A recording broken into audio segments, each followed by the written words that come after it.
Uma vez, em terra, descobrimos que a ilha se chamava Malta.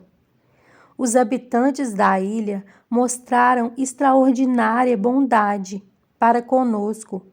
Fizeram uma fogueira e receberam bem a todos nós, pois estava chovendo e fazia frio.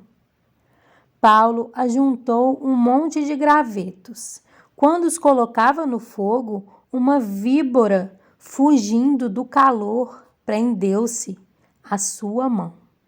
Quando os habitantes da ilha viram a cobra agarrada na mão de Paulo, disseram uns aos outros: certamente este homem é assassino, pois tendo escapado do mar, a justiça não lhe permite viver. Mas Paulo, sacudindo a cobra no fogo, não sofreu mal nenhum. Eles, porém, esperavam que ele começasse a inclinar ou que caísse morto de repente. Mas, tendo esperado muito tempo e vendo que nada de estranho lhe sucedia, mudaram de ideia e passaram a dizer que ele era um deus. Próximo dali havia uma propriedade pertencente a Públio, o homem principal da ilha.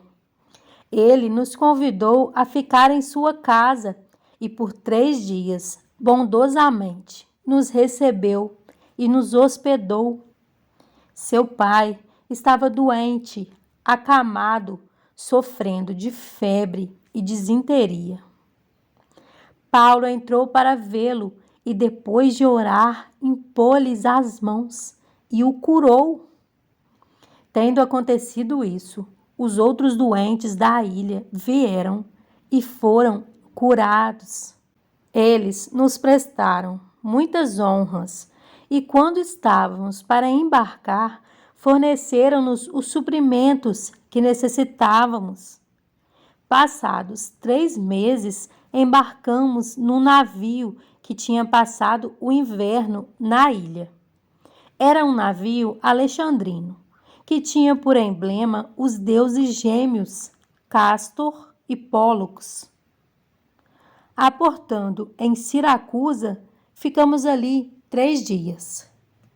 Dali partimos e chegamos a Régio. No dia seguinte, soprando o vento sul, prosseguimos, chegando a Puteoli no 2º dia. Ali encontramos alguns irmãos que nos convidaram a passar uma semana com eles e depois fomos para Roma. Os irmãos dali tinham ouvido falar que estávamos chegando e foram até a praça de Ápio e as 3 vendas para nos encontrar. Vendo-os, Paulo deu graças a Deus e sentiu-se encorajado.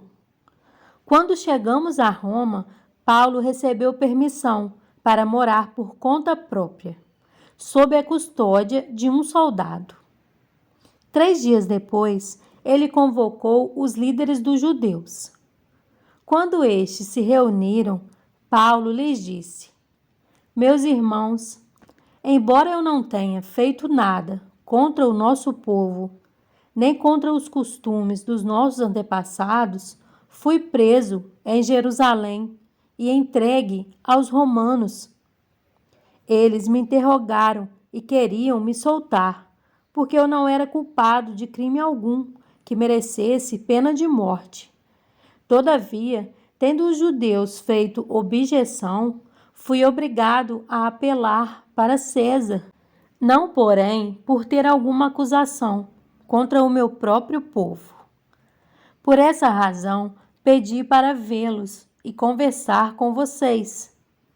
Por causa da esperança de Israel, é que estou preso com essas algemas. Eles responderam: não recebemos nenhuma carta da Judéia a seu respeito, e nenhum dos irmãos que vieram de lá relataram ou disse qualquer coisa de mal contra você. Todavia, queremos ouvir de sua parte o que você pensa, pois sabemos que por todo lugar há gente falando contra esta seita. Assim, combinaram encontrar-se com Paulo em dia determinado, indo em grupo ainda mais numeroso ao lugar onde ele estava. Desde a manhã até a tarde, ele lhes deu explicações e lhes testemunhou do reino de Deus, procurando convencê-los a respeito de Jesus, com base na lei de Moisés e nos profetas. Alguns foram convencidos pelo que ele dizia, mas outros não creram. Discordaram entre si mesmos e começaram a ir embora. Depois de Paulo ter feito esta declaração final, bem que o Espírito Santo falou aos seus antepassados por meio do profeta Isaías: vá a este povo e diga, ainda que estejam sempre ouvindo, vocês nunca entenderão. Ainda que estejam sempre vendo, jamais perceberão. Pois o coração deste povo se tornou insensível, de má vontade.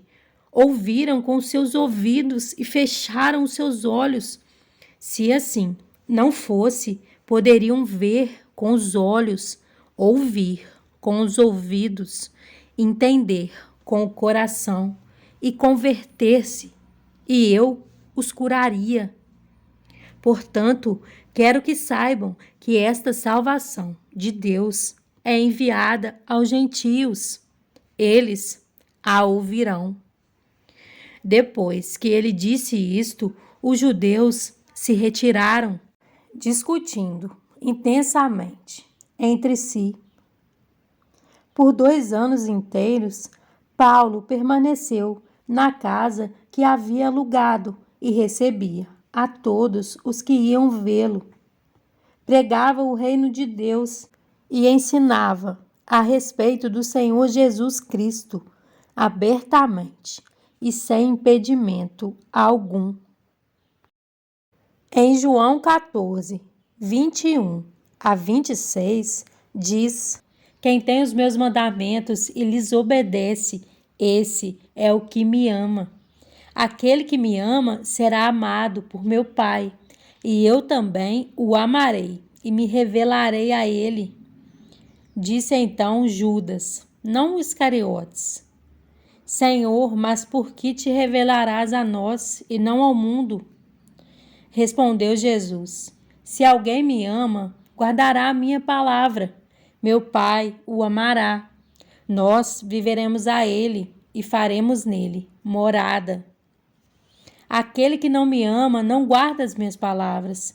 Estas palavras que vocês estão ouvindo não são minhas, são de meu Pai que me enviou. Tudo isso lhes tenho dito, enquanto ainda estou com vocês. Mas o Conselheiro, o Espírito Santo, que o Pai enviará em meu nome, lhes ensinará todas as coisas e lhes fará lembrar tudo o que eu lhes disse.